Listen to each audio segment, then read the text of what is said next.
George Kelnhofer was born an innovator, always thinking of solutions to his problems. And one day she made a shirt and I said, "Mother, I can't wear that shirt, it's a girl's shirt." She said, "Okay, go buy your own." I said, "Okay." Phil said, "Come with me. Go to the golf course. Talk to the golf pro and to let me shag balls for lessons." And I got the money that way to start. After growing up in Minnesota with frigid temperatures and a 3-month golf season, Kelnhofer got his first job in golf as an assistant superintendent at Druid Hills Golf Club.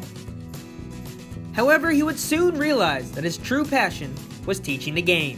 To be able to take a golf swing and A, find out what's wrong with it, and then B, find out how to fix it, I got into that part, again, very young, and just loved it. I think the word that's most appropriate is passionate. He was unbelievably wired every day to teach. I mean, you could just tell in his actions, his mannerisms, how he interacted with the students. He was pumped to do what he did every day. It was remarkable, and he did that for 5 days a week, every week, and he was full all the time. Kelnhofer and his brother Phil would join forces to build their own facility. We went built the Atlanta Golf Center. We opened that in 1980.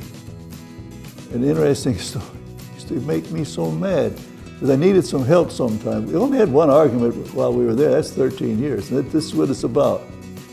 I said, "George, all you do is sit in front of that stupid computer all the time. You're always trying to invent something."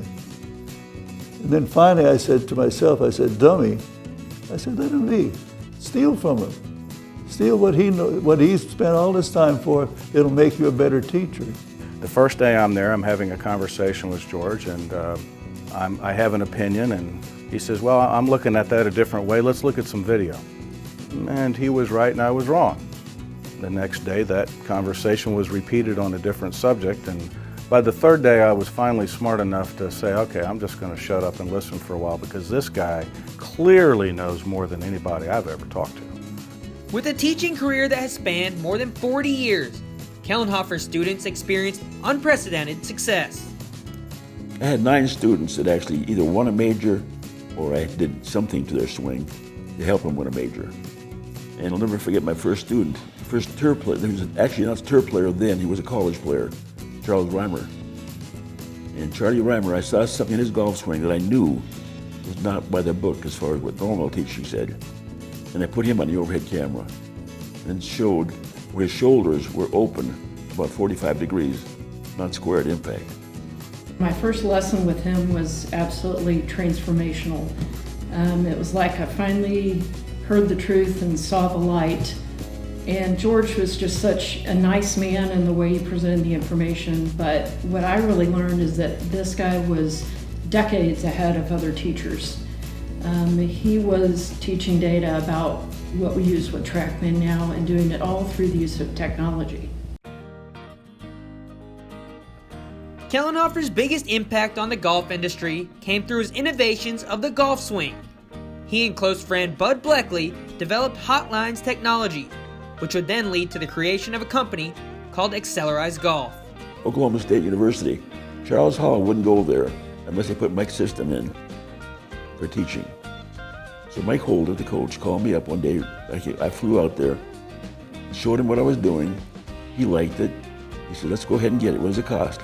I said, $25,000. He said, "Just a minute." Most schools, you wait 2 or 3 months. Not Oklahoma State. Got it right away. I was around the Atlanta Golf Center when George first started with the idea of developing Hotlines technology, which is still to this day one of the most phenomenal things that I've ever seen or used. And basically the idea of it was that to give someone instantaneous feedback when they're practicing to help them with the motion of the body or the placement of the club during the swing. I installed it at my own academy, and it was costly, but it paid for itself in less than a year, and it's still to this day one of the best teaching tools that I ever used. A defining moment for Kelnhofer came when he was watching the Hawk close up. I'm watching Ben Hogan at Augusta one day, as close as here to the camera there, and the caddy got every ball on a first bounce except 5. The parent walks up and says, "Ben, how you hitting him?" He said, "Just awful." And Jack Nicholas sat beside me, and Jack just dropped his chin and couldn't believe he said that. And he had 5 more balls with some kind of middle iron, and the caddy did not move.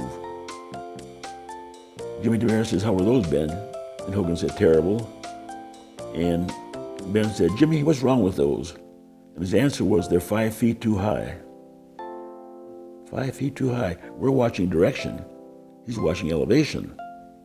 He was separating the science from the opinions of the great players. And that's how things are done now. And I think George is, in addition to being one of the real pioneers of video, is one of the genuine pioneers of looking at the golf swing from the scientific side. A mind before his time, a solution for every problem.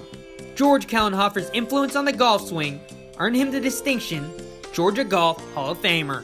I think to see a person learn something is very gratifying. Give me a problem, I'm going to solve the problem. And the golf swing, same way. That's a problem. You got to solve that problem.